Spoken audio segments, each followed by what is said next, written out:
Tell this review with friendly tone of the Ninja FB151GY FrostVault 50-quart cooler. I will walk through the product page and talk about real use, what works, and what bothers me. For technical reasons, I can't add footage of the unboxing or the cooler in action, so you'll see a clean screencast with all the details I would normally point to on camera. You will find a link to purchase this and other models at a discount in the description below the video. You can place your order right now. Let's get into the basics first. Did you know that the best discounts on Amazon last only a few hours? That's why I launched 2 channels where I publish the highest discounts on Amazon products in real time every day. Follow the link in the description and subscribe to our Threads and Telegram channels right now to consistently save money on your everyday purchases. This is a 50-quart hard cooler aimed at camping, tailgates, road trips, and backyard use. The headline feature is the Dry Zone Drawer. The brand positions it as an integrated compartment that stays around typical fridge temps so sandwiches, cheese, or meds don't sit in meltwater. In practice, that drawer matters for organization.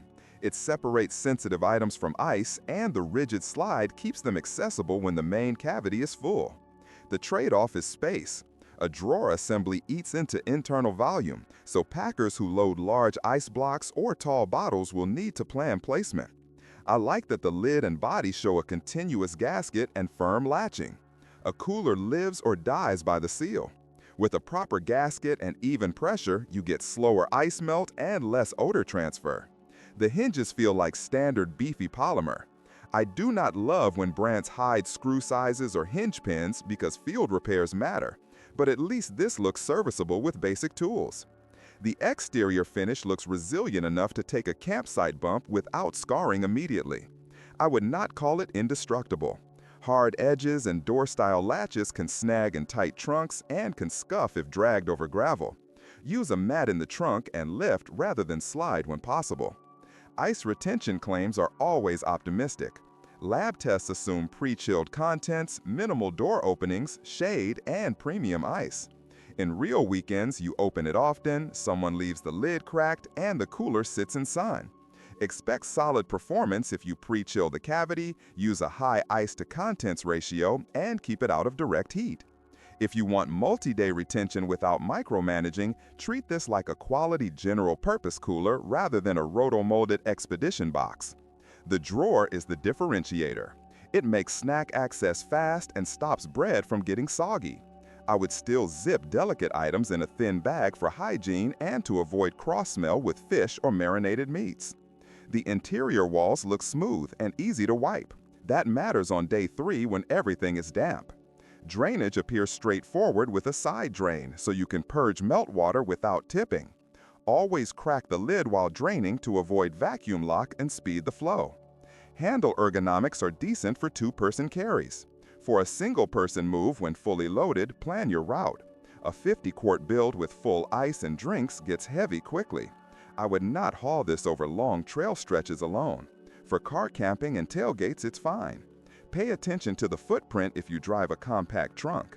The rectangle is space efficient, but measure height under parcel shelves because the lid needs clearance to open.